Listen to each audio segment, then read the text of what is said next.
नमस्कार, आप देख रहे हैं केवल सत्युज और मैं इस समय मौजूद हूँ झाझा के पूर्व नगर अध्यक्ष विजय पासवान के पास में। जैसे कि आप सुनते आते हैं कि डबल इंजन की सरकार, मेरे सामने भी डबल इंजन की सरकार मौजूद है जो पहले झाझा नगर अध्यक्ष थे। मैं जानकारी लूंगा कि संजय प्रसाद मंत्री, गन्ना मंत्री यहाँ पर आए थे, क्या उनकी वजह रही आने की, क्या उन्होंने आश्वासन दिया, क्या कार्य करेंगे, मैं जानकारी लूंगा विजय पासवान जी। हेलो, धन्यवाद। मंत्री जी का आगमन यहाँ एक शिष्टाचार भेंट थी और सारे कार्यकर्ताओं के बीच में उन्होंने ये कहा भी कि डबल इंजन की सरकार में विकास तो हो ही रहा है और होगा। जो भी जनहित का मामला है जो लाया जाएगा सब पर काम होगा। हम लोगों ने भी कई मामलों से अवगत कराया और उम्मीद रखते हैं सब काम। संजय प्रसाद के आगमन पर क्या कहना चाहेंगे? उन्होंने बहुत तरह की जानकारी दी, गन्ना मिल चालू होगी, मुंह मीठा होगा, लेकिन कहीं ये कोरी कपोल कल्पना तो नहीं है।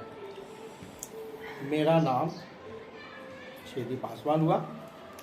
मैं पूर्व नगर अध्यक्ष जदयू का रह चुका हूँ। डबल इंजन की सरकार है।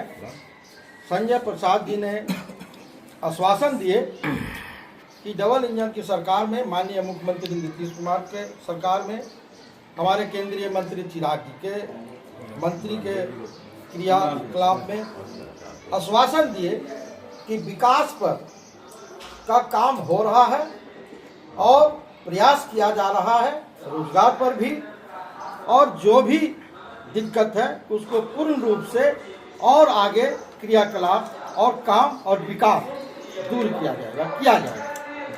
धन्यवाद।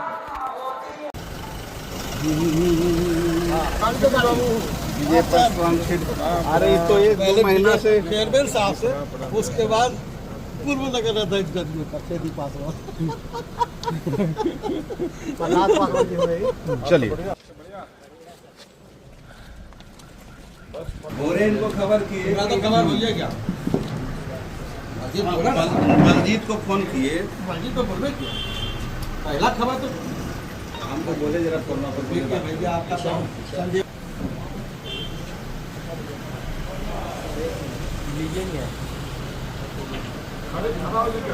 पूर्व झाझा चेयरमैन विजय पासवान जी के यहाँ आए हुए, क्या कहना चाहेंगे? मैं व्यक्तिगत कार्यों से आया था। जमुई सिमरतल्ला गया था। महाराज कैलाशानंद जी से दिव्य दर्शन हुए, उनके सानिध्य में बैठने का अवसर मिला। इसी क्रम में विजय जी के यहाँ आया हूँ। इनसे पुरानी रिश्ता है हमारी। मैं यहाँ 15 वर्षों से जमुई से रिश्ता रहा। जब हमारे नेता आदरणीय चिराग पासवान जी पहली बार जमुई आए थे, तब से जमुई लोकसभा के अंतर्गत आने वाले सभी गांवों से मेरा रिश्ता रहा, तो मैं आते रहता हूँ यहाँ पे। सर, आप लगातार पिछले वर्षों से भी झाझा के लिए बहुत से लगे हुए थे। सर, आप एक मंत्री बन चुके हैं। यहाँ के युवाओं के लिए, रोजगार के लिए भी अदर स्टेट जाना पड़ता, तो आपके के द्वारा अब झाझा के वासियों के लिए क्या कुछ सौगात मिलने वाली है? देखिए, सरकार पूरी तरह से गंभीर है जी कि बिहार से पलायन को रोकना है और सरकार उस पर काम भी कर रही है। मैं गन्ना उद्योग विभाग का मंत्री हूँ। पहले ही कैबिनेट में बंद पड़े चीनी मिल और नई चीनी मिल को खोलने का प्रस्ताव आया। ये बिहार और बिहार वासियों के लिए काफ़ी हर्ष का बात है।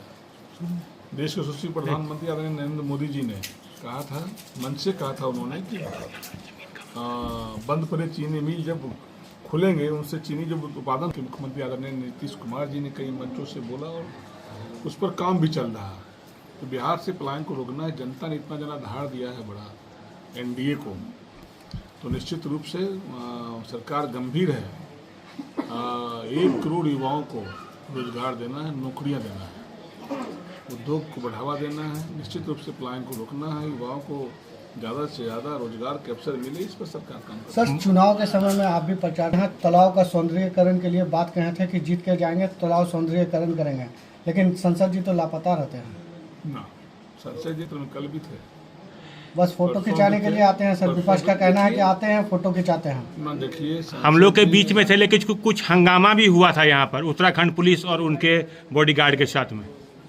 मुझे नहीं पता इस विषय के बारे में, लेकिन सांसद जी पूरी तरह गंभीर हैं।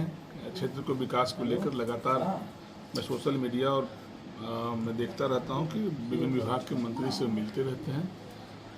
कुछ अवसर भी दिया जाए काम करने का। अभी तो 1 साल का योजना आया है। चिराग पासवान ने सर वादा किया था कि तालाब कई गांवों में बिजलियां नहीं थी, पोल के तार नहीं थे, सड़कें नहीं थी।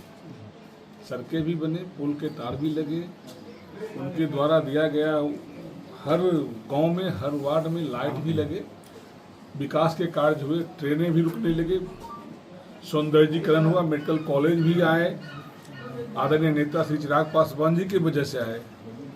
FCI का जोनल कार्यालय आए, कई काम हुए हैं। इसलिए काम करने का अवसर दीजिए।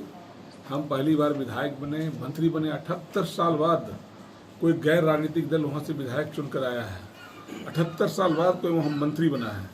कई विकास के कार्य अधूरे हैं, लेकिन हम संकल्पित हैं वहाँ पर विकास करेंगे। बखरी विधानसभा को मॉडल विधानसभा बनाएंगे।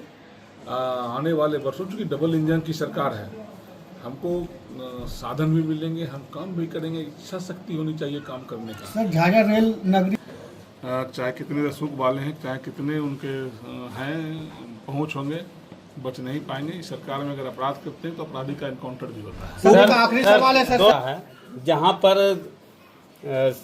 जो पूछिए माननीय उप मुख्यमंत्री विजय कुमार सिन्हा का ये सख्त आदेश है कि अंचल कार्यालय में जितने ज़मीनी मामले हैं उनको सुलझाया जाए, लेकिन कहीं भी अंचल कार्यालय में कोई भी मामला सुलझा हुआ नहीं है। बल्कि जो जिनका मोटेशन नहीं होना उनका भी मोटेशन हो चुका है। झाझा में और भी कई जगह हुआ। अंचल कार्यालय में ही हमेशा भीड़ लगी रहती है, लोग परेशान रहते हैं। मान लीजिए, मेरी बात सुन लीजिए पहले। मान लीजिए मैंने कोई पेपर किसी जिलाधिकारी को या जिला का किसी पदाधिकारी को दिया कि मेरे ये आवेदन है, उस पर क्या कार्रवाई होती है प्रखंड से, ये जानकारी मुझे नहीं मिलती, या प्रखंड ने क्या जवाब देता है जिला को, ये मुझे मालूम नहीं होती है। और ऐसे में वो आवेदन, उसका जो कागज में हवा में उड़ते रहता है। कैसे मालूम पड़ेगा आम आदमी को कि मैंने आवेदन दिया, उस पर कार्रवाई हुई कि नहीं हुई? देखिए, विजय सिन्हा जी बिहार के उप मुख्यमंत्री हैं और उन्होंने जमीन मामले को गंभीरता से लिया। सीओ को सख्त निर्देश भी दिया। सीओ सब हड़ताल पर भी चले गए। क्यों चले गए? आप लोग के आदेश को मानने से इनकार कर रहे हैं, इसका मतलब? मानने कार्रवाई होगी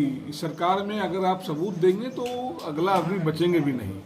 अभी जो वो लोग हड़ताल पर जो गए हैं, तो आप लोग की बात को नहीं मान रहे? सीधी सी बात है। नहीं मानेंगे तो कार्रवाई होगी, उनके विकल्प तैयार होंगे। सर झाझा का जल स्तर डाउन हो रहा है सर, बालू के उठाव को लेकर। बालू पर 2 शब्द बोल दीजिए, कम से कम बालू पर बोलना आपका बहुत जरूरी है।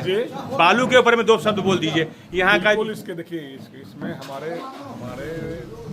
लोग भी दोषी हैं कि जो जमुई वासियों के लिए खुद के यहाँ के लोग जमुई वासियों को गर्त में धकेलने का काम कर रहे हैं। मैं ही इस बालू को बेचता हूँ, मैं ही खुदाई करता हूँ, लिमिट से ज़्यादा खुदाई करता हूँ, तो निश्चित रूप से पानी ऐसे में एक लगभग 12 फीट का गड्ढा हो गया, उसमें एक महिला लड़की डूब के मर गई है। करता हूँ कि ईमानदारी से इस विषय को प्रयास करना चाहिए।